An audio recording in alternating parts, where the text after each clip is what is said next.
What's up, everybody? Welcome back to another edition of Sports Talk 49 live on BucsReport.com every Monday and Friday at 3 p.m. I'm Blake Anthony, and this is my show.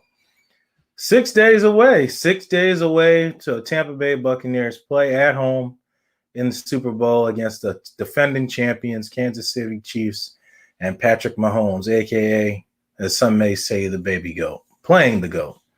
It'll be interesting to see how everything turns out. Being how Tampa is the first team to play in a Super Bowl, hosting the Super Bowl in their city. So it's really interesting to see how that turns out. A lot of history of things going on, accolades being made that Sunday, and there's all types of history going to happen that day. And it's going to be interesting to see how it went. The last Super Bowl in Tampa Bay ended up being Pittsburgh and the Arizona Cardinals. We all know how that turned out. It was a great game with James Harrison returning an interception, end zone to end zone, stumbling and rumbling in there. Larry Fitzgerald, Bruce Arians. It's just crazy how history finds its way to repeat and come back, and you see these things come up later, and new history comes with some of the same faces and some of the different faces. So it's so interesting how that goes. Today, we're going to listen to Vita Vea. Yes, you're going to hear from Vita Vea on Buccaneers.com. Talk about him coming back, Todd Bowles, and those things like that. And also, of course, I always give out my perspective, Vita Vea, on that and his impact in the game. Talk about the Jared Goff trade with Matt Stafford. See how you guys feel about that. It's kind of a big deal, all the draft picks and everything. And then also Brady's comments. Talking about playing past 45. What would that be like for Tampa Bay as far as future a quarterback and things like that? Because he could definitely play past that the way his workout regimen is. All that and more right here. So let's just get right into it. Let's listen to Vita Vea's interview coming on the game. But first, let me get to you guys' comments. Fabian, let's go. Matthew Foster, Tampa Bay. My city, let's go. Yes, sir. Fabian this week needs to hurry up. It needs to hurry itself up. Ben, so pumped. Let's go. You always pumped, Ben. You always been pumped. Fabian Espinosa, California checking in. California's been checked in. Matthew Foster, 813. Fabian, Mike Evans is a beast. Well, we know that. 6 days and counting. Yes, Miss Olga, 6 days and counting. Fabian, always enjoying your show, Blake. Appreciate it, Fabian. Miller, AB, Tyler Johnson will contribute. I hope everybody does, and they contribute, and things come out the way we hope it does. Matthew Foster, best halftime show ever. Bring back Janet. Oh Lord, Matthew, that's a whole controversy in itself. Janet Jackson. Fabian, glad to have Vea back. Most definitely. I mean, he worked his way back, and you'll hear from him and see what he says. I won't even get into that. Russ Lawson, golf may do well. Stafford never took Lions to the next level. I guess that's a fair point. This Tisdale, Vita Via may be the biggest game changer. Curtis, Illinois, go Bucs. Hopefully David and Whitehead good to go. I think so too. Keys to victory, Blake. Hey, that's not today. That's on Friday, Brandon. That's on Friday on the winning angle. No spoilers. Is AB back to 100? I don't know if anybody's back to 100, Deshaun. I don't know if anybody's fully back to 100 after a long season like that and playing extra weeks and everything. So I don't know if everybody's going to be back right away. I mean, I don't think everybody's going to be back fully healthy, technically speaking. But speaking of it, let's just go right to Vita Vea, and we'll come back to that, and we'll see what you guys get to say. Or that night, I think I had it in my head. I was like, obviously I was down and out that night, but I think that night I told myself, like, if you just push through this, you push through rehab, and you might have a chance. They told me I have like a small chance of making it, so I took those chances of what they said, and I really took it to heart, and that's what I stuck with. Fact, you did? I didn't. I honestly, I prepared myself to. I actually prepared my mind at every situation going into that game. I prepared myself if I wasn't going to play, if I was just going to stand down the sideline, or if I was going to get 30 snaps or get 10 snaps. I think I prepared myself for every situation that was going to be thrown at me.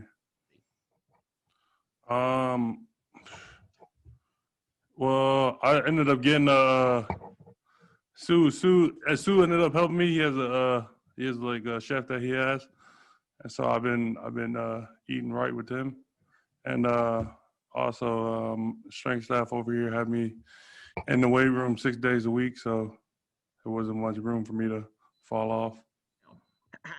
I feel good.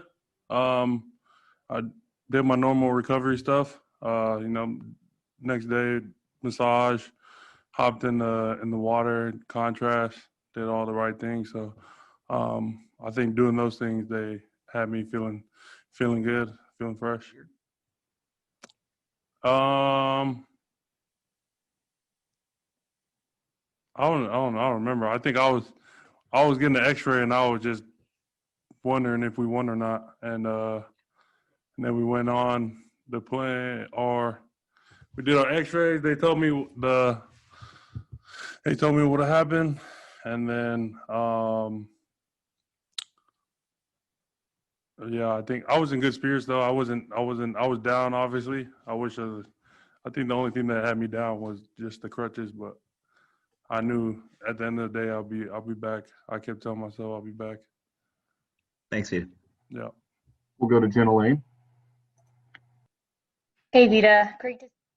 I don't think it was that hard to me, honestly. I think because I got a good group of people around me. I was just I had my family, friends in my ear the whole time, had teammates over here. And I think I stayed over here. I stayed coming to meetings. I was coming to position meetings, defensive meetings, and stuff like that. And I think that just helped me, stay locked into football and really keep my mind off the injury and just focus on learning more about football. Oh, that's always like, uplifting when you hear someone say that to you, and obviously when the head coach says that to you. And I think that was like our little thing to each other. We just every time seeing each other, we would look at each other like, you keep winning, I'll show up. And I showed up. I ended up being able to play last week, and it was just a huge blessing for me. You did? He brings a lot of different. I think it's just there's there's a lot that goes into it. I think mainly it's just I think we're all on the same page. I think that's the key part, and with us in like each position group, I think everyone is tighter within their groups and closer within everybody on their defense, that we're able to, work well together. And also, Coach Bowles brings a lot to the table with all the different defenses he has for us. It's really set up for everyone to make plays, and I think that's what that's what's really helpful for everybody. How would you describe his personality? He that's hard to say. I joke around with him a lot. That's why. So there's you obviously get multiple different sides. You get the joking around and also the serious side, because he's our D coordinator. So I don't know. It's a tough question. Yeah, I see both sides, so I can't really pick one. We'll go over to Joey Knight. Vita, how did it feel when the injury happened? How painful was it? What did it feel like? It hurt. It hurt for like 20 seconds, then the pain went away, and that was that. Did you think it was as serious as it was? I was being optimistic. I was hoping that it was just like a high ankle sprain and that it wasn't too bad, but it ended up being a broken leg. It was actually really exciting to see, just seeing the growth with everybody and just seeing them, having fun out there. So I think it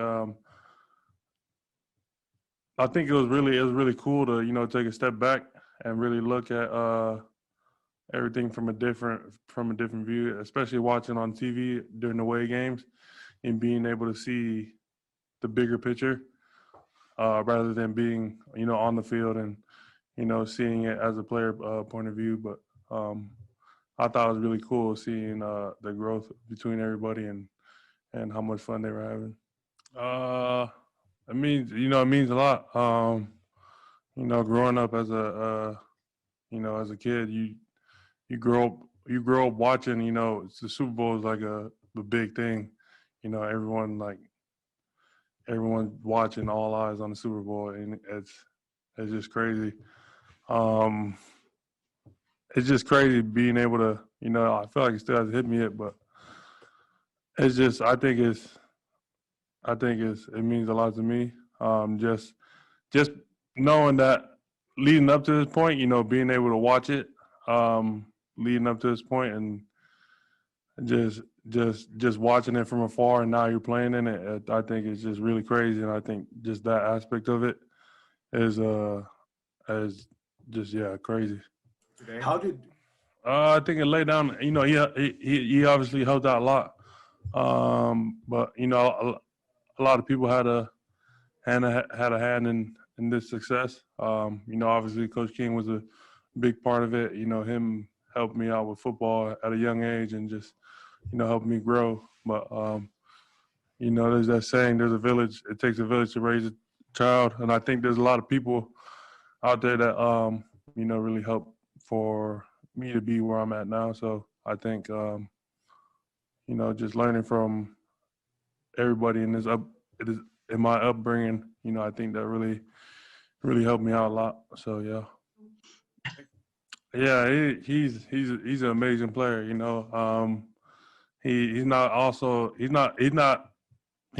only that he's gifted, he's also he's on top of his plays and everything. So he knows what he's doing out there, and also he just has a knack for it. He just has that thing that's uncomfortable. So I think as we're just glad to have him on our side, and just excited to see his growth throughout the years. That's all for today. Thanks, Vita. Yep. Vita Vea is a trip. Just happy to be back. Not very much words, right? If you're just tuning in, I'm Blake Anthony. This is Sports Talk 49 live on BucsReport.com every Monday and Friday at 3 p.m. Vita Vea came back, played 33 snaps against the Packers. Very impactful. I said on Peter Blake and the Sports Web at the Deck Bar and Grill that JPP would have a big game because he was having a lot of success. Him and Vea tandem together, much like Aldon Smith and Justin Smith back in the days of the 49ers when they had a strong pair back then, pass rushing pair. And I thought those two were intricate together, much like Terrell Suggs and Naholi Nagata. Like all those guys go together when they play on those two sides like that. So I thought it was important that Vea came back, and it would help JPP a lot. Shaq Barrett was dominating the offensive lineman playing against him. It'll look like he'll be playing against a backup tackle as well coming this Super Bowl Sunday. I see Deshaun in the lobby. We'll get right to you, brother. Let me get to these comments. Shea Rogers, is Whitehead and Winfield going to play? If they were going to play last Sunday, I don't think they would have played. But this Sunday, I think they were good to go, Shay. Let me scroll down. Russ, Rojo needs to come up big. I think it's going to be Leonard pretty much. Leonard Fournette has just been the guy in playoffs so far. I've just been Leonard Johnson. Leonard Fournette has been the guy. Mr. Martinez, Pierre Martinez, good afternoon, brother. What if I said I have a feeling that Tom Brady will be Bucs head coach in the future? What are your thoughts? Anything's a possibility. I'm not sure if he even wants to coach. Maybe he needs to, I don't know, Giselle even wants him to be with the family. It takes a lot to do all that stuff, and it takes a lot to be away from your family. I just remember Bill Cowher, pretty much his family said he were going to leave if he didn't decide, to back off for coaching. So I'm not really sure what's going to happen with that. But that's going to be a decision not just for Tom Brady, but for him and his family.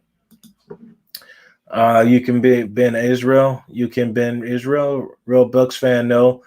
This is a team Jameis built. I don't know if Jameis built that. I mean, Jason Light built that and took much criticism and still succeeding with the draft picks and the offseason pickups and the undrafted players. Took a chance on Shaq Barrett, traded for Jason Pierre-Paul. I think Jason Light has very much well outlived the horrible 2012 draft that he had with nobody else on the roster but Ryan Smith, who's currently just a special teams guy. Dominique Bullock, what up, man? What's going on? Russ, glad to have you back, Vita. I think he's happy to be back. Super Bowl pottery at my house. Go ahead, Ben. Drop that address then. KC won't run up the middle of Vea. I don't think they're gonna run up the middle without Vea. Jeffrey Hughes, Vita, you know it. And then somebody say Vea. Russ Lawson, this year's squad is more talented than 2002 Tampa squad. I agree, especially with the offense. And the offense wasn't scoring many points. Then the defense had to win a lot of games ugly. And Brad Johnson, well, I know a lot of people, crown him king because he won the Super Bowl, but it really wasn't pretty a lot of the time, especially with the talent that he had on offense. Mike Allstott, Keyshawn Johnson, Keaton McCardell. You could blame it on the system, the West Coast system that the coach was running. It's slipping my name. Gruden was running at that time. You can blame it on that as well. East Side Tampa, Nebraska Ave. That's funny. Shout out to North Tampa, North Florida Ave. Russ Lawson, Tampa will not lose. Have come too far now to lose. Jamie Cabri, glad to have you back. He's talking about Vea. Refs are on our side, right? On your side, all right? I mean, well, I don't know. Unless you maybe know a little bit more than me. Frank Johnson, what's going on? Gene Cope. Brad was game manager, not a super cute. I agree 100%. But I think he gets a lot more credit than he, deserves. But he did what was needed to do when he was called in the Call of Duty to win the game. So you got to give him some credit, but not too much. But before we move on to the next topic, let's go into the how Vita Vea impacted with my perspective, and then we'll bring on Deshaun right after.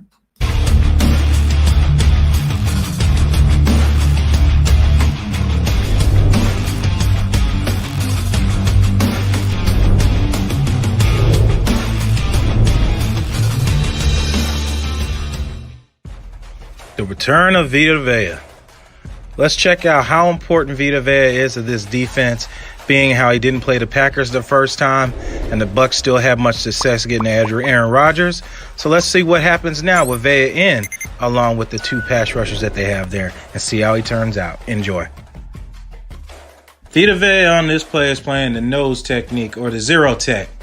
He's going to jump to the strong side. Offense is left, defense is right.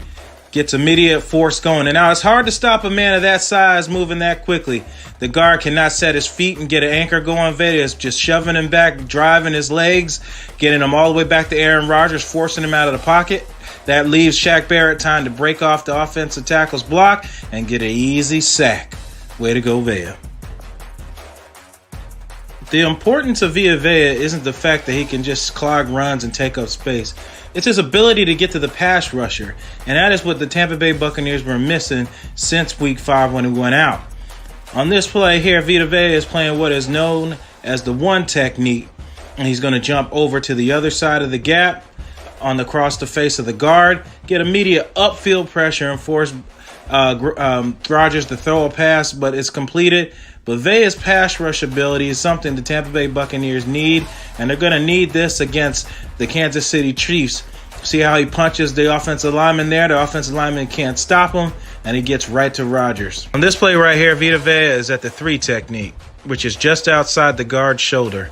This play is awesome for multiple reasons. One is Vita Vea step outside, step back inside.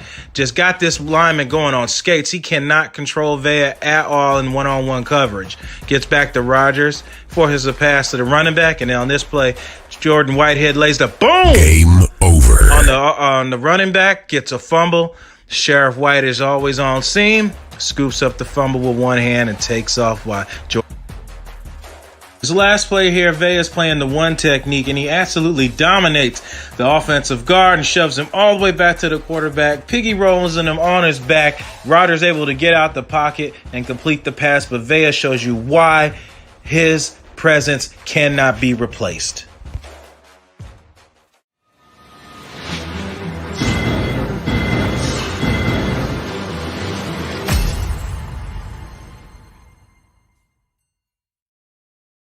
Speaking of can't be replaced, we can't go no place without gearing up Deshaun's 411. If you guys don't know, every Thursday at 7 p.m.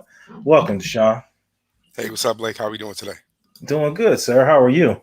Hey, pretty good, man. It's a tough week. We're getting ready, just ready for the Super Bowl, man. I mean, I'm patiently waiting. I'm not rushing the days. Just want the days to just ease on, up. I want every day to count. We're center of attention right now. So I know as a lot of the Bucs fans I see in the chats, they'll be like, oh, I can't wait. I wish this week would go by. Whoa. Just enjoy the moment, It's man. been a long time coming. Let's let every day. Listen, I'm right here in Georgia. You know how many Atlanta fans is upset that Tampa's in the in the Super Bowl? I want to enjoy every day of it. I don't let a day go past that I don't get the flag raised or a hat on or something of that nature. So I'm super happy and stoked about it. I'm waiting to see catching what the pundits say, pulling up material for the show, checking everybody here out on Bucs Report as well. Just kind of enjoying the time because the big game is, it's coming. I mean, we know from where it's coming and what day is going to be here, and it's really just time to prepare. And you had the guy on it I think is probably the biggest game changer here. I mean, you look at the difference between just the clips that you just showed with Vita Vea versus the backups that had been in the game, speaking of i.e. Nacho or Khalil Davis or even Golston in there. A lot of times when they're in the game, whether it's Ledbetter or, Benning, Potato, I think the big difference is when Vita's in there, he's continuing to push that pocket. And he's pushing that pocket with such ferocity that the quarterback has to move. He cannot evade the push directly up the middle. He has to make an adjustment. He can't climb the pocket. So because he can't climb it, I mean, you look at the pictures this defensive line and this defensive front, just phenomenal when they're 100% health. You see in that clip that you played, you had Sue getting double team. Vita's on a one-on-one, applying pressure. He's not in a stalemate sitting there. No, so many constant times, movement. constant movement. And I've complained about it many times. I'm like, look, You sure did. Nacho, you're sitting here. You want to know why the quarterback is able to continue to get through reads and to go on, scramble drills and things of that nature, is because this interior guy has decided, I did my job. I don't have to do anything else. And that's not who Vita is. He's pushing the pocket, causing things to happen. And I mean, if it's not clear to you, soon as he came back, because I know many of our fans are like, oh, our outside pass rush, where's our outside pass rush? Soon as he came back, immediate outside pass rush. All of it automatically is there. It was night and day. It was night and day, literally. Absolutely. I mean, they were in the backfield every play. Dude, like, you can't, because listen, a one-on-one, I'm going to just tell you, JPP was having his dude, number 77, the backup, he was having him for lunch, to the point I thought he jumped several times. I had the time written down where I was like, dude, he clearly already was in his kickback before the ball was snapped. They didn't even call it was a few of those, yeah. Yeah, it was a couple, and it was just like, dude, he was just having his way with him. Now, if he had a year or two of his youth back, he would have really did something to him. He would, he's seasoned now. So a couple of those plays, even though he can get pressure, the stamina might not be there to bring it the same way. Now, Shaq Barrett doesn't have that problem because he's not as tenured as JPP. We call somebody old, we just say tenured. It's a nicer word. It's definitely nicer. But listen, you can only be nice to JPP. He's definitely brought the type of energy that we need here in Tampa. Just defensively, I mean, this is a defense that can win a championship. You talk about the pieces that are available. These are starting up front, like we know it always does, in the front and the back working together. And I think now with this game, we'll see something totally different. The halftime adjustment that we saw was Tampa coming out and playing.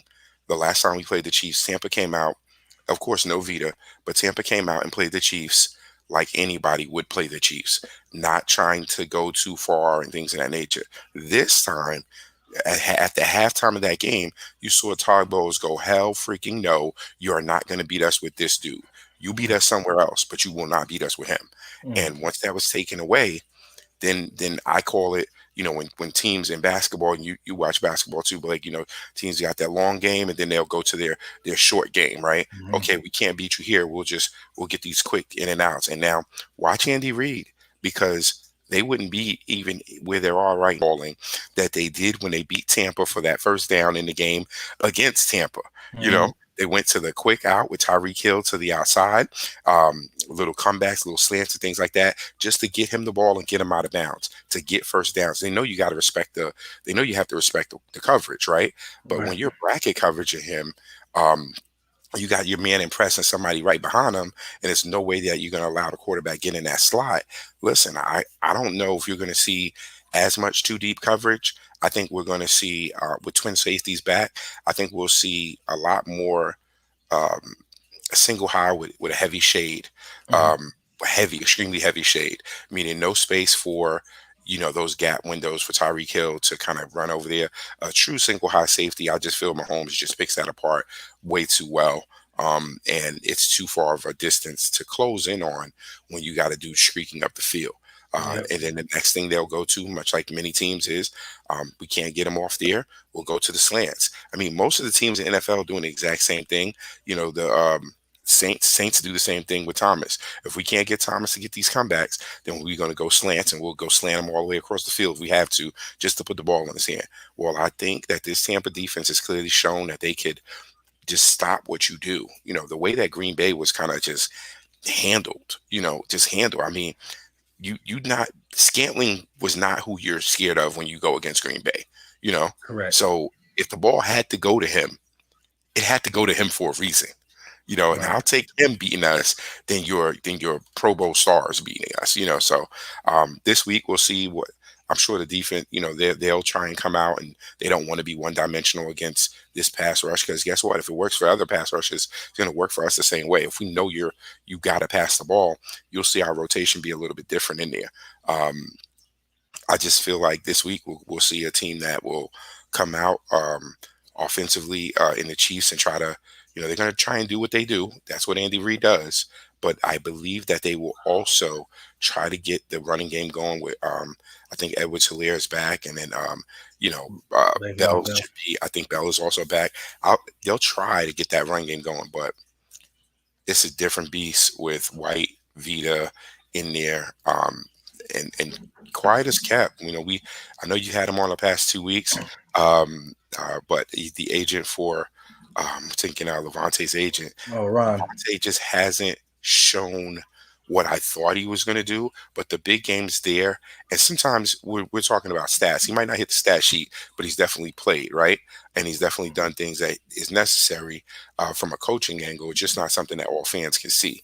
But this week, we're still waiting for him, waiting for Mike to have those big, true, like y'all been here. For Buccaneer fans, we know that Mike and Levante over anyone, you've been here, you've been through all the woes, and just think on both sides of it, offensively and defensively, you got Levante David leading the league many years and all kinds. He's putting the same numbers that Luke Kuechly is putting up, but because you're in a small market with a losing team, you don't get the accolades, which is going to affect him down the road. And the same thing for Mike Evans. Yeah, you're putting up 1,000 yards, but people saying, yeah, but you put that up in Tampa where they had to throw you the ball. You just get discounted, right? This can negate this Super Bowl ring right now, and having them being forced to say, and Super Bowl winning, blah blah, Super Bowl winning linebacker Levante David.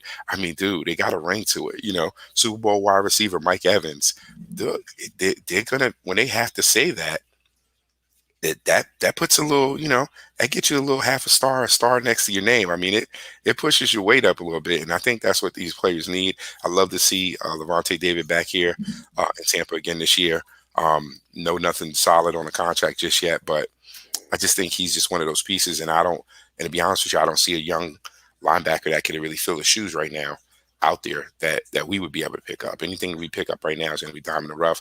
I have not started looking at any draft picks or anything like that, because I saw the first mock, and some people don't pay attention to these details. Blake, maybe you pay attention to details as me, which I know you do, but I'm looking at the ticker playing on ESPN or one of these, one of the pundits, right? And they're showing probably mock draft 101, and I'm looking at it, and something pops out to me. They have us picking 31 in the mock. And my concern was why we ain't picking 32 in the mock. They've already decided who they want to win that Super Bowl. You've already decided, exactly. So I was like, oh, how disrespectful. Well, you're going to need to change that, sir. Yeah. You're going to need to change that, because we ain't picking 31. We picking 32. Pretty much. It's just like you said, they picked the pundit already who they think is going to win the Super Bowl, clearly putting it there, or they decided to put the reigning Super Bowl champs there instead of Tampa Bay. So it is what it is. Reasoning behind it, I can't call it, but talking about the game, what do you feel about the whole home? We're home, but we can't be home. So have you heard anything? Has that gotten kind of straightened out? I heard we could be in our home locker room, even though they would be the home team. Because technically they're home team based on record. So they're the home team in the playoffs. And even though we're here, it's not a neutral site. We're home. AFC is the home team this year? I heard that the Chiefs were the home team because of the record. I wasn't sure if it really went by the record, or did it go by does it flip back and forth? Because technically home team doesn't really matter in the Super Bowl. Technically for this year it does. Yeah. But normally it's not in your own stadium. So it doesn't matter. Yeah, and normally I thought they flipped it back and forth between AFC and NFC. I think this is such a one-off situation since it's the first time it's ever happened. Like, for the NFL to say, hey, you're not the home team at home would just be like a travesty, So for me, we're the home team. And listen, you don't take away our locker room and make us go to the visiting locker room and make Right, them be in your own listen, stadium. they'll just be in the visiting locker room looking at. Remember, by the time they get to the Super Bowl, they've already taken locker nameplates off at that Right. time for next season for anybody for Lockers any cleaned other out. team. Yeah, lockers already been cleaned out for weeks, right? But now you're not going to take Tom Brady's plaque off. They'll be in there taking pictures like this is Tom Brady's locker, taking pictures. You know, Right. next to it. I mean, so that's. I mean, I think we're in our locker room. That's one mainstay that you have to have. And I think the next biggest thing is, hey, if we get a touch, we got to be able to fire those cannons. Definitely that. Yeah, Tim, that's what I was thinking too. I thought they flip flop back forth. Like I said, I could be wrong. I double checked, but I think Well, if you pull it up, Super Bowl, was Super Bowl 55, Super Bowl Derek Brooks. I think NFC is the home team. I believe that's what it looks like when you look at it. I'm not sure, but I believe the same thing, Tim. I think it flips because, like I was just saying to Sean, regardless of the record, nobody plays in their home stadium in the Super Bowl. That's why this one was such a big thing, because this was the first time a team that's in the Super Bowl is playing in their home stadium. Well, regardless, Tampa's at home, whether we're in the away or locker room or not. That's their stadium. You're surrounded in your city. You ain't got to go far.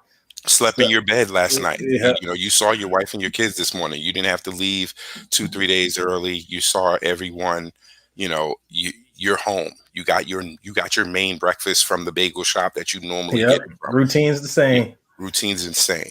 So you can go out and put in work the same. And I heard BA allude to, hey, we've been winning all these games on the road. We don't even know that we want to come home right now, because everything's been working, the way that it's working, right? But listen, how fitting would it be just to have them able to do this at home? And I know a lot of the pundits are talking about, hey, do you guys think if Tom wins, he walks off? I mean, he's on contract for 2, so I would believe that he's back. Yeah, I don't know why everybody keeps asking that narrative. They think he's going to retire. It seems like that. Everyone's seen Shane, seen the Western Shane growing up, and right off into the sunset. Yeah, right off into the sunset. I think he could have done that a while ago if he really wanted to do that. If he was going to ride off into the sunset, I think he wouldn't have been in Tampa. I think they go for 2. And BA, and that's exactly when BA was asked, that's exactly what he said. He said, hey, I want to go for 2. If we win this one, he's already knowing that he has this team, couple little tweaks to the from a financial standpoint, from cap room, and this whole team could potentially be back next year. And now we know the offense. You can see scary numbers out of Tom Brady right now. Oh yeah, everybody's in sync now. Everybody's in sync, and I think you get AB early. I think you get AB early. I think AB is another weapon for this team, though, that does not allow, between AB and Scotty Miller right now, I think they do not allow KC to go to those twin high safeties, because they like to actually be able to flex to that from time to time, so they can hide their bracketing when they do it, and their shades that they like to do over the top of, like Mike Evans and things of that nature. But I think you would take that away when you put a Scotty Miller in the AB, because you truly have to kind of declare to help those guys. And Scotty Miller is what Scotty Miller is. He's just fast, and Tom's hitting him in great stride. But to me, the most elusive person on our team, and Godwin gets yak, but Godwin's not elusive as AB is. AB just looks like something magical is about to happen, So I'd love to see those guys in the chess game that we're going to see is going to be just phenomenal. I mean, we're going to see teams overthink and then underthink and then overthink again. So just where do you see this Buccaneers team at from a safety standpoint? Like, I think everyone goes. It's been 2 weeks. Everybody goes at this point. You talking about you think are they going to play? Yeah, as far as playing. I think they're going to play. I don't think there's a shot in hell. They'll sit out if they got to crawl out on one leg or have one arm. I think they're going to play. I think they're going to be on high medication if they're going to have some pain. But I think they play. Not sure what the pitch count. I'm not sure what the pitch count will be. But like I said, if they would have had to play last Sunday, I don't think they play. But the fact that they've had 14 days to recover, I think they're going to play. Yeah, I definitely say the same. And as far as a lot of people saying, "Hey, Rojo," I think I think we've seen the fact that this team is playoff ready with Leonard Fournette. I mean, he's shown, dude, he's run like we haven't seen running of late, and against the same front. I mean, when you look at Rojo last week, I know. Listen, I put the kibosh on him. He didn't get the 1,000 yards. I'm sorry, guys. However, he's 10 rushes, 16 yards. That wasn't a offensive day for him. So you get 18 rushes and 55 yards. Okay, you're moving the ball, and a phenomenal touchdown run. Listen, he's only picked up about 55 on the ground, picked up another 20 something or 30 in the air, but all of it was very productive, And what to me, what we're getting is when teams see Tom Brady, if you think you're going to get to Tom Brady with 4, the way that this offensive line is blocking currently, you're not. Early in the season, yes. But now the way the line is blocking, you ain't getting to him the same way. This is not the same Donovan Smith, and I'm surprised to even be saying Playoff it. Smith. This is playoff Smith. And guess what? We've never seen him before, so we don't even know. We can't talk about him until we till we get a whole full synopsis of the whole playoffs and where he's at. But dude, he's never been out here, and he's playing huge right now. I mean, the whole offensive line. I mean, you bring Stinney in, and he really doesn't miss a beat. I think I saw a number out there that was like Worst took like 148 snaps, one sack given up or something like that. Yep. Last sack was given up was week 5 to Khalil Davis.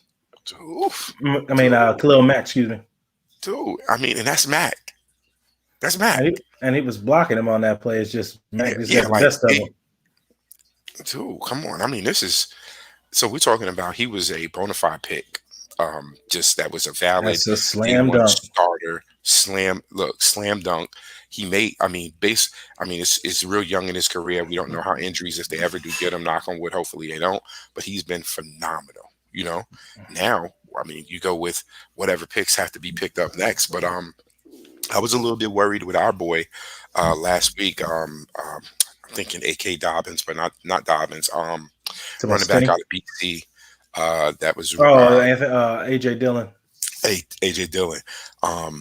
Just because he was able to power down in there, dude. I was like, dude, that's what I'm talking about. But we don't have that, and I think our closest thing to that is Leonard Fournette. Mm-hmm. We don't have another runner that's going to do that. But what I have been liking out of Leonard Fournette right now is, doesn't he seem to you like he's bringing a little bit of the sauce with him?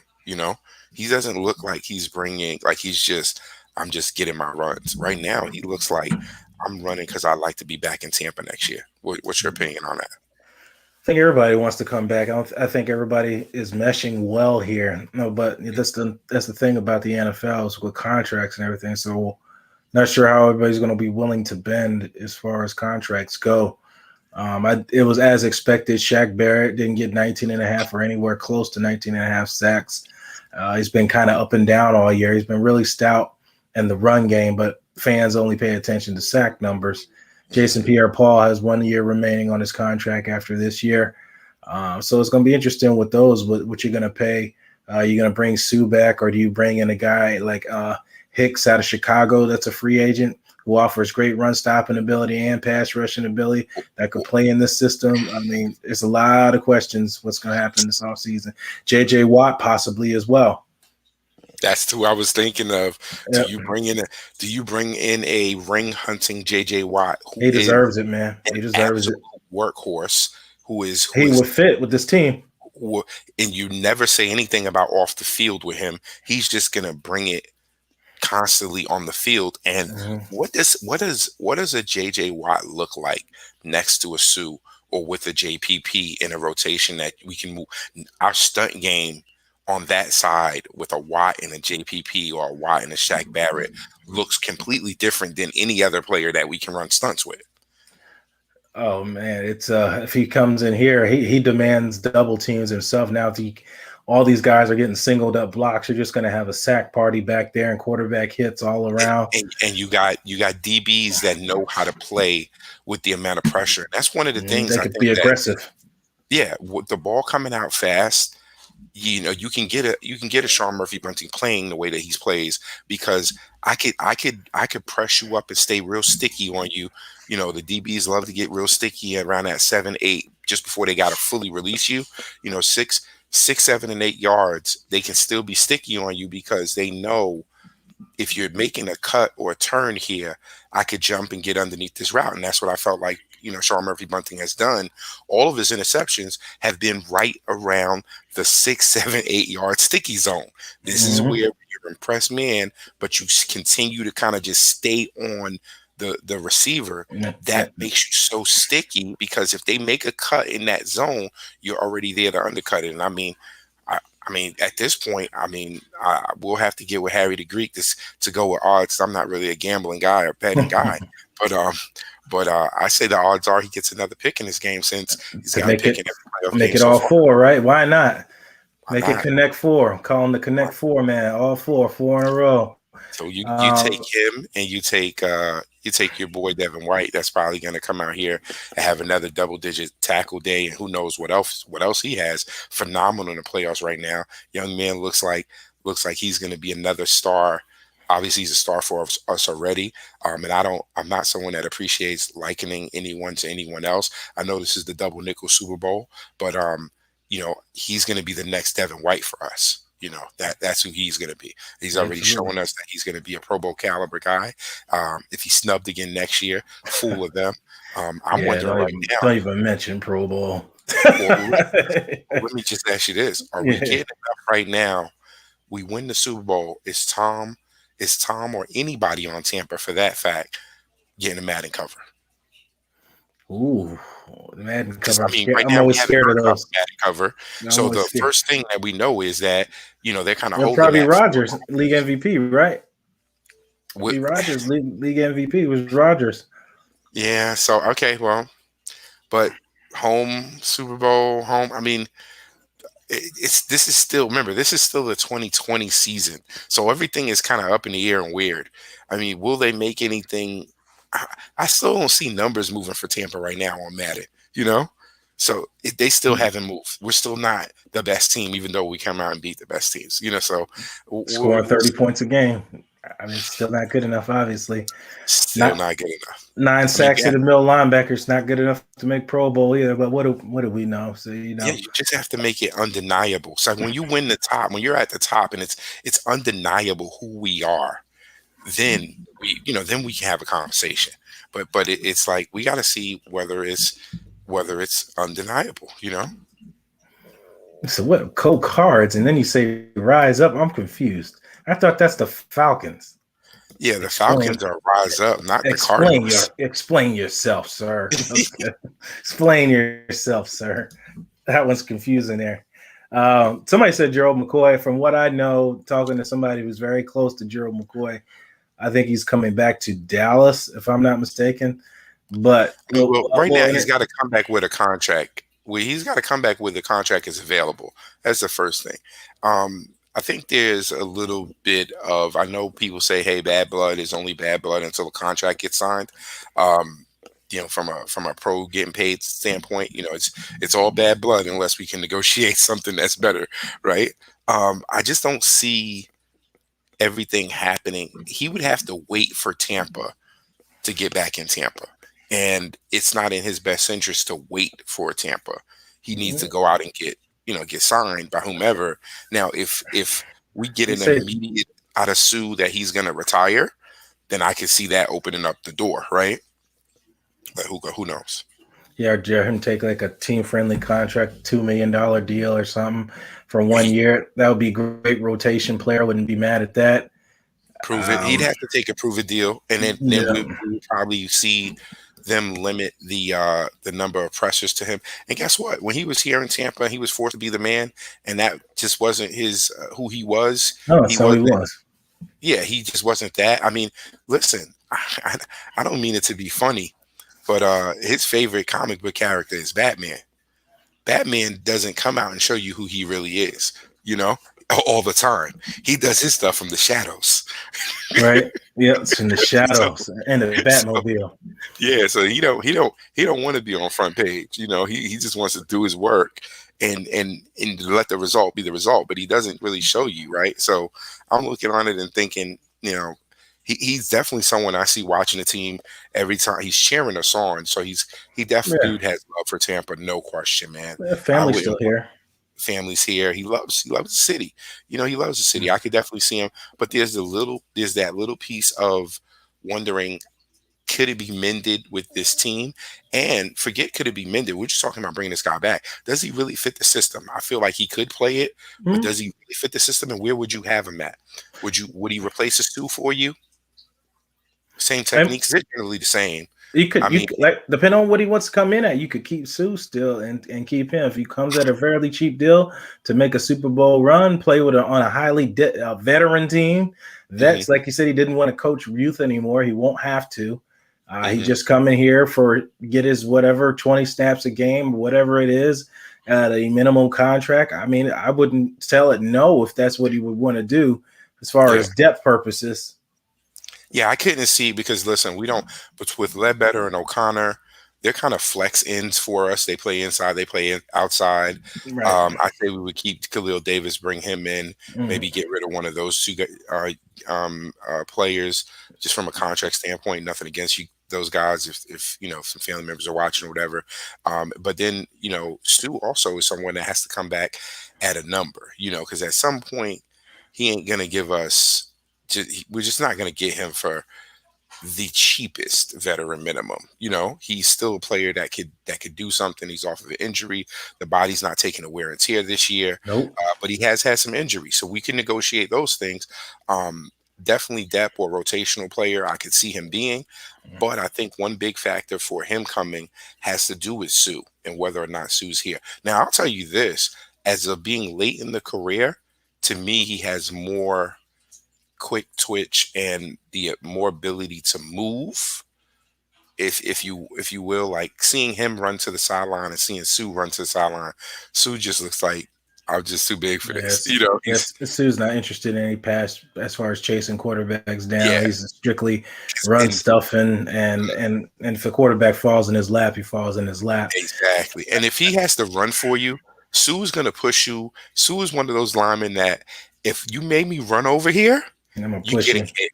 You're getting hit. Mhm. I don't care. Like whatever because I had to run over here. So Exactly. He's upset. He's coming to the party angry.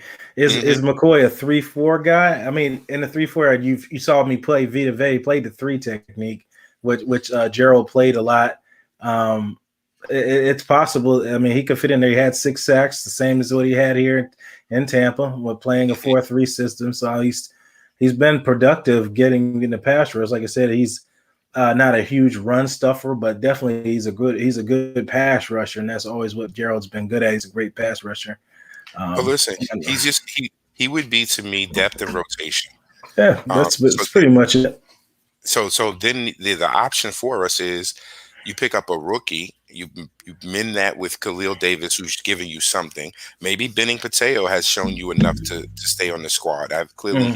He's practice squad right now, but there's enough rotation. What I do like about Todd Bowles and his defense is that there's enough rotation here, and he keeps the rooms and the groups filled with a veteran, and then young enough players to learn from veterans, and where rotation is there. And if you've noticed throughout these playoff games, I've seen more Cam Gill in the playoffs than I saw in regular season. Yeah, a lot of those guys have been getting sprinkled in, and nobody really brings it up or even pay attention that they're in. They've been sprinkled in. Exactly. If you look at the defensive line on the pick when Edwards got that pick to seal the game, it was Cam in there, and was it Anderson? Anthony Nelson was on the other side. Davis was. Everybody was taking a break on the line at that point. Gotta have rotation. In the back, you gotta have rotation. So you gotta say, well, listen, those guys haven't even gotten a chance yet. To really show what they could do if they could do anything. Anthony Stick, I mean, he did lead the Levante's only interception this season. That was against Denver. He got a hit on the quarterback, and that's when the ball flew up, and Levante got the pick. That was Anthony Nelson. I don't know if you remember that. But otherwise than that, they haven't had too many huge chances, or nobody's really made. Khalil Davis has pretty much been the only one, and that was against the Chiefs. They played really well. And that was necessary. that was a necessary rotation due to that, not necessarily because those guys obviously don't have the same motors. Those interior guys don't have the same motors as those exterior in or edge rushers. So you definitely need to rotate them more. And you can clearly see by the fact that when they're not rotated, they tend to just stalemate and stand up. I got a question. Since we're talking about bringing back old Bucs, would you entertain Quan Alexander? No. I'm not going to entertain Quan Alexander for the same reason that I won't entertain Jack Sitchie. And to be honest with you, Gerald McCoy is very low down on that same totem pole. I know fans don't like him, and it's because of the injuries, right? And here was my thing when we picked up. Remember, Jack Sitchie was already on our team this year. He gets off due to injury. He goes to New England, then comes back, and on one play he's injured. And I'm just like, at this point, it's no knock on Jack Sitchie. I mean, technically it is, and I'm sorry about it. It's just that there's no way to sugarcoat it. Dude been injured since college. He's just perpetually injured with major injuries. Broke his arm twice now. I'm like, dude, what? You better get with Gronk and drink the milk. Them boys drink all that milk. Yeah, it's better for, listen, best thing I could do, Jack Sitchie, right now, is say a prayer for him, bro, because he's just, I don't know what's going on with him. I mean, and I know it's got to be tough. Every time you get an opportunity, so you mean to tell me you came back, they brought you on, you came back, and this is about to be a ride to the Super Bowl. You break your arm and then get you off? You know, like, look, we just signed Cyril Grayson. Now, you know that Tom Brady has said he likes Cyril Grayson. Cyril Grayson's his wheel. I mean, we know why he likes him. You know, we know why he likes him, but he can't catch. Track guy. I hope all this time that he's been off, they've been, somebody's been having them on the jugs and they've been throwing balls out there. I mean, it's only you can't say that because we saw Ronald Jones all off season out at the little park catching passes and then do him no damn good. Do him no damn good. Whoever was throwing them passes to him was like throwing a water balloon. It ain't do nothing for him. Yep. Do anything for him. And you know what? Some players just that's just not their thing, Like, to be honest with you, Tom, there's been a couple of times where Tom will rush the ball out so he doesn't get a sack, and Fournette will get a drop. But to be honest with you, you put him in a bad position where it's like, dude, you need to wait a split second or put the ball in a way that I can get it. I know you're getting it out of your hand, but if you put it where you can get it, there's been many plays that I've seen that Tom's put Fournette in it's been a bullet situation, I get what he's trying to do. He's trying to get it to him as fast as he can so he can turn around and not take that wallop of a hit from the defender. But I get it, what he's doing, but it's got to be, I mean, they got to, you don't throw those high. So if anything, it's got to be to the waist or lower so it falls to the ground if he doesn't get it. But I get what you're saying. There's been a couple of those where he's put Leonard Fournette and Ronald Jones in some compromising situation. No, I agree. Listen, do you have? I know this is a far one, and we won't get into super stuff for this week. But I'm wondering, do you have a shady sighting in the Super Bowl, or no? Is just because it's just one ball to go around. If you weren't already touching it, I don't need your hands in here. We want to keep it. We want to keep it simple, stupid. Kiss. We just want to do what we do. Listen, if the big man's making all the decisions, let's let him continue to make those decisions, and then everybody else just do what they do. I don't see any reason for anything other than that. Unless you have some type of something special for Shady, there's no reason to just throw him in there for the sake of just throwing him in there. Just keep things going. I don't see Vaughn either for that fact. I don't see Vaughn for that fact either.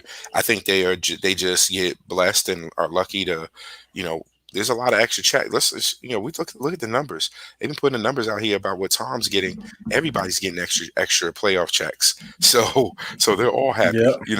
Some of those playoff checks, maybe $50,000. Some of those other playoff checks may be, $200,000-$300,000, all depending on the contract that they sign. But they're all getting checks and incentives. So same way, I can't imagine. It's one of the reasons I know that as much as we talk about AB, that AB takes really good care of his body. Yep. And if he doesn't, if he wasn't someone that was so serious, I don't even think he kind of even be synced up with Tom Brady, because Tom Brady takes exceptional care of his body as well. Like, Yeah, this dude I is a emphasize that a lot in these shows. I said I don't think you guys really understand dude. how hard he works out. It's insane, and you can see why he's playing like this now. You can see why the arm strength hasn't gone down, or maybe you guys haven't seen it. But if you get a chance, for those watching, just YouTube Tom Brady's workouts at home. You'll see exactly why he's able to play at this age and possibly They say longer. it's phenomenal. I think Yeah, everybody probably needs to jump on the Tom Brady. You know, yeah. it's Instead of like the the new Kanye kid. workout plan, the Yeah, Tom better than Brady Kanye, workout plan. but jump on. Listen, he's 80% fruits and vegetables, 20% proteins. He doesn't nothing fried in any kind of oil except coconut oil, or I think he What? doesn't eat tomatoes. And you And got a black man in the house, Antonio Brown. No for dude, nothing fried. but nothing exactly. But you know what? AB might be over there eating cauliflower, bro, working on you don't know you don't know what he's doing, because AB is a different beast, man. He takes care of his body. Maybe he had the Nah, cryo he's always machine. been like He that. had Yeah. he's always been heavy on body, so you know it's like iron sharpens iron, and when someone sees someone else that's serious about it, they can mess with them because they like, oh, this dude is real serious about his body, and I'm serious about my body. And I mean, we don't look at Tom Brady as a physical specimen, but low key look at this dudes that haven't played football just walking around the streets that are not in the shape that he's in, with good reason. He has time after this to spend all his money and and enjoy his life and his wife and his kids. So, all power to him. But I think we have him at minimum for another year, because I think we're gonna go chase the second Super Bowl. So, what's your favorite Super Bowl? The next one. The next one next is the next one. But speaking of it, let's move on to let's switch gears a little bit here. Do you like the Jared Goff, Matt Stafford trade? Listen, there comes a time and a place where if you're with a team and it's not working out in your favor, sometimes it's time to move on. And I agree. Both QBs needed to move on. You went to the Super Bowl, flopped, and haven't done nothing since.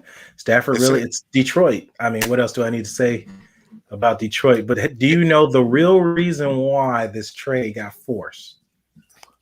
I mean, well, everybody's wanting out, is from my understanding. So I'm looking like, I think Stafford wanted out heavy.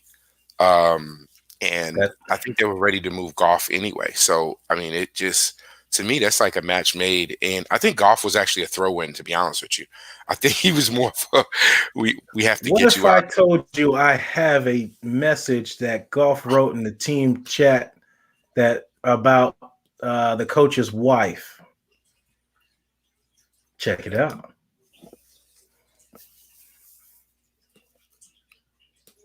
That is what Sean McVay saw that leaked to him from his starting quarterback about his girlfriend. Oh, excuse me, coach's girlfriend. I thought it was his wife. That was the killer. Your thoughts? I see you lean back. Look, man, you can't, there's some off limits. Look, when dudes start arguing, they be, they arguing about whatever they arguing, but don't say nothing about my mom, don't say nothing about my wife, this stuff that's off limits, right? Dude, you posted that. You must already talk to her that you posted that. Like, like the fact that you posted that we ain't never in the same locker room. We can't talk the same way again. No, it definitely the relationship wouldn't be the same. And I see McVay's point. That's absolutely severed. Like, he had to go. He was getting traded. Look, at that point, when he saw that post, he sent that post right to the GM and was like, "Hey, it's him or me. Who you rolling with?" Because that's just what it was. Wow. Yeah, there's really no going back at that point. And the head coach and the quarterback, it's impossible. You guys have to work together, spend long hours together, and I don't want him spending any hours near my wife or girlfriend after seeing messages like that somebody leaked. So I definitely see his point, because there's no avoiding the relationship with the quarterback. So you got Matt Stafford. So we'll see how it goes. But listen, I think that was done for a reason. I mean, we're in the day and age that we are in right now. When people post stuff, is that flagrant. I don't know if he's drunk, high, whatever. I don't know what he was thinking. But he could have been a setup. Yeah, he clearly was speaking in sober mind. Somebody told him, listen, you want to get out? I know how he feels about his girl. All you got to do is do this and you'll get out, you know? And I mean, I just, stuttering. ooh, that's something right there. Bro. I can't believe he did that. So I know we can't ask you your source, but golly. Boy, that's one right there, Blake. I just whatever. Right? They're human. That just it takes me back to the D'Angelo Russell thing with the Lakers switch with the sports. I know you remember when was that Swaggy P when D'Angelo Russell was recording him and he was dating Iggy Azalea and then leaked it out to her and all them. Just like what are you guys? These are different era of players, man. You guys just leaking conversations and stuff like that. Listen, this has been the era since I feel like that changeover happened ever since was it Larry Tunzel with the bong. They say it was the stepfather that posted that photo draft day, and that ended up screwing him at a couple $1 million because he dropped out of the top 5 or the top 10. I thought that was his friend. They said that he got. It's possible. I don't remember. It was somebody. Yeah, the friend did it, but I was trying to explain it to my son, and I talked to him. I said, "Listen, why would a friend that you clearly you're smoking with him? Why would he need to take a picture of you smoking? There's nothing that he could be doing that's going to be in your benefit to take this picture because he knows what position you're in. And it's a good chance if he's your friend, he's probably on one of these teams as well. He knows that this is a no-go. So to even take this picture is already compromising. Same thing is with the Swaggy P and Iggy stuff. Dude, I'm over here with you. You with me. What you doing taking video? If you had a problem with this, you probably shouldn't have came out with me. And you saw exactly what happened. They shipped his ass right out of LA right after that. Nobody's gonna want to play with you. Nobody's gonna want to talk to you. Nobody's gonna want to talk to you. They just see you as this. Listen, the richest one I know that's walking around right now was 6'9", and I just, he's the richest one I know. And it's not that no one is out here. And I'll tell you, somebody made the comment. I agree with him. Listen. If you're picking this lifestyle, I'm a regular dude. I work a 9 to 5. I got a wife and kids. I don't have to. Something happens, somebody breaks in my house. I don't have to not call anybody. I can call. I don't live that lifestyle. But if you're in that lifestyle, you're doing that. You need to respect the rules of engagement, and the rules of the game. I mean, that's a fair way to say that. Yep. Yeah, I mean, you know what it is. You know what this is. You know what it is. You don't. You ain't no snitching for you. You know what you're doing. You know exactly who you roll with. So we'll see, man. We'll see. I think it's a great one. But hey, back to the Bucs and this one guy here on the Bucs that a lot of people want to see do great, which is Rojo. And I'm just wondering, do you think why hasn't Rojo come back? We've seen a couple of spurts in this playoffs, but you haven't seen him get to it. Is it just that playoff Rojo doesn't know how to hit holes and playoff Fournette does, or is just physically built for it? We're talking about 10 rushes for 16 yards, less than 2 per. What's the thought on that? Like for Rojo right now, is he back? And does the 2 weeks help him to get 100%? Because I haven't saw anything about his finger, but he still can't catch the ball, and he's not even an option to catch the ball. I think well, Ronald was dealing with the hand issue and then the quad issue from my understanding, but it didn't look like he lost a step since that run got called back. It was in the tape I broke down of Aaron Stinney. Aaron Stinney set up that big run. I don't know, it's really momentum and what's going on in the game when people hear just Leonard Fournette's just been the guy right now. It's really not a knock on Rojo. It's just he's been catching the flow of the game, and which this should happen because Leonard Fournette is the veteran on the team. He's the veteran. He's the guy that should be showing up at these times. I mean, I know everybody wants to Ronald Jones, rah, but Leonard Fournette, this is why you brought him here. You brought Leonard Fournette because he has this experience. Well, see, here's the thing. Like, I see you, Johnny Dean, here in the chats. Like, Johnny said, hey, Rojo doesn't pose the dual threat. But I think, essentially the whole offseason he was been catching the ball so that he could pose a deep threat, But that clearly didn't metastasize for him. So then what's next, right? to me, the next step is that, hey, if it's when you can keep Leonard Fournette in there and anything can happen, and dude can pick up blocks too. Leonard Fournette picking up some Oh, blocks. I gave him props. I put that on my Twitter page. Somebody said something about not blocking. He's got some bodies. He's got Oh, a no. few bodies on these blocking, putting some Picking up backers on their. defensive ends, putting on his bodies, not just linebackers and safeties. I seen him seal it. Oh my God, bro. He's, so when you get that, you really can't complain. People really can't complain. But I mean, it's phenomenal to watch this team work. That's why I feel like they got so many weapons.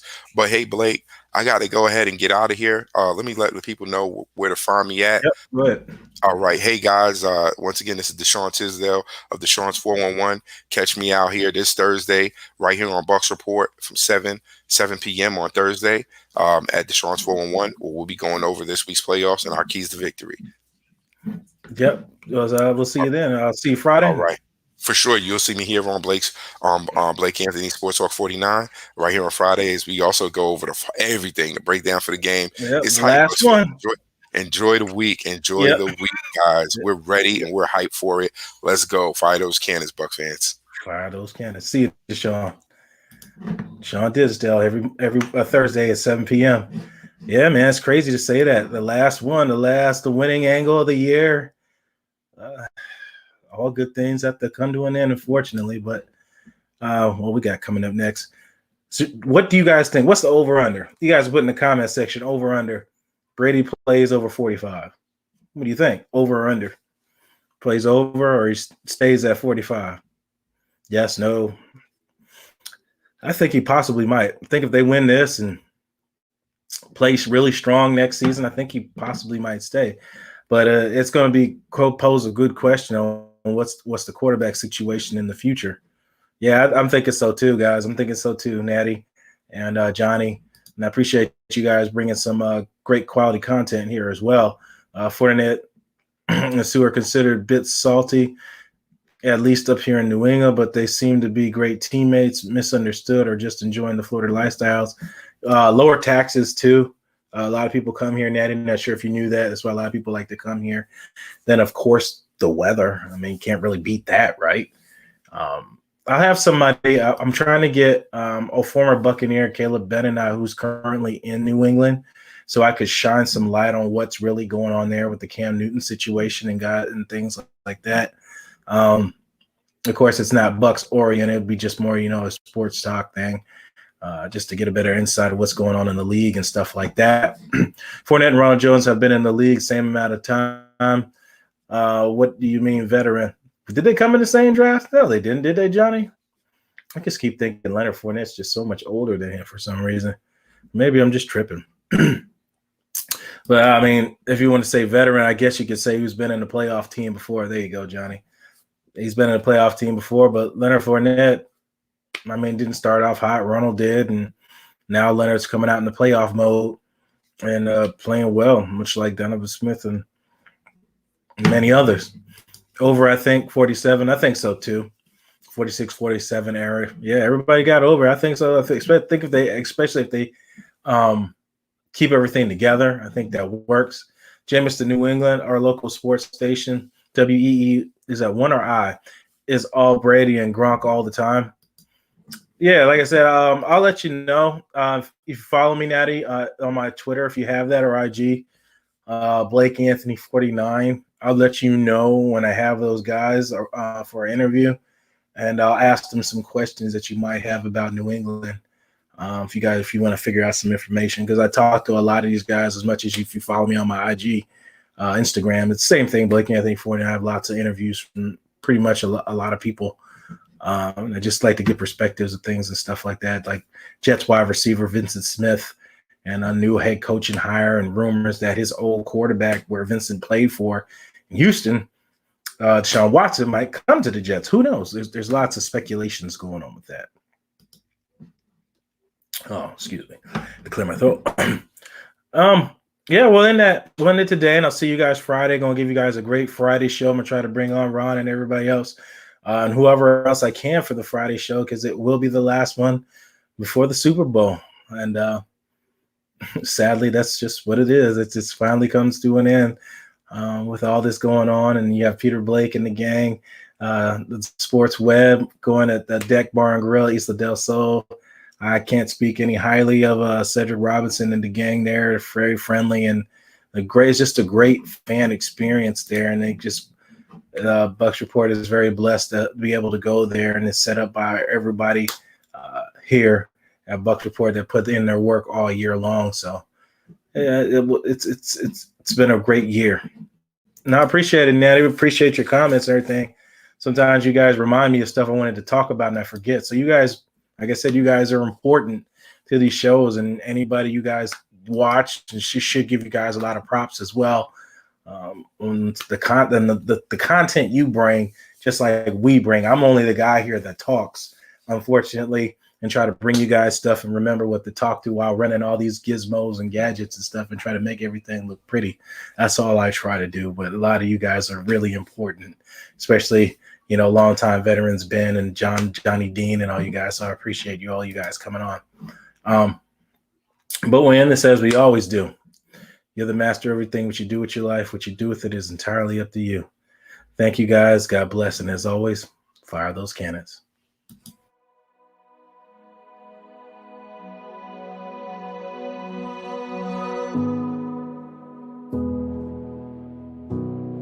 Yes, sir.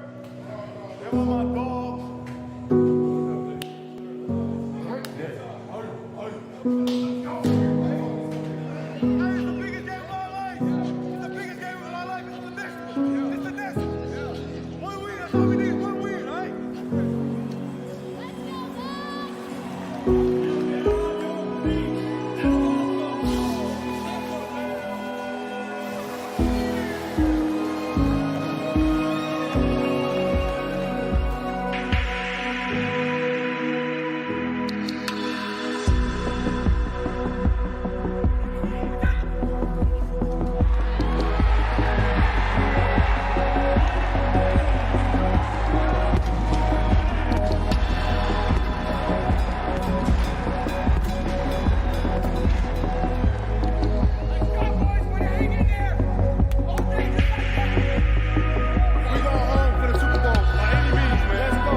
Yes, sir.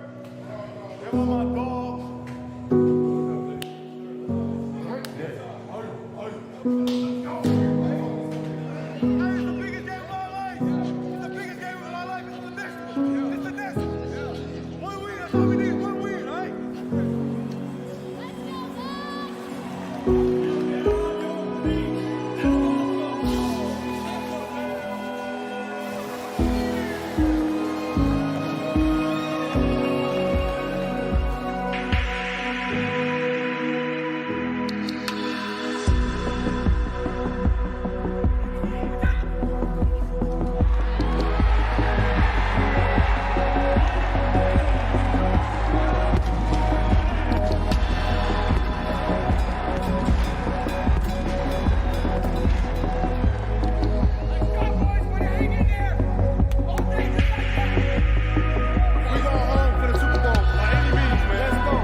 I don't know what to say, really.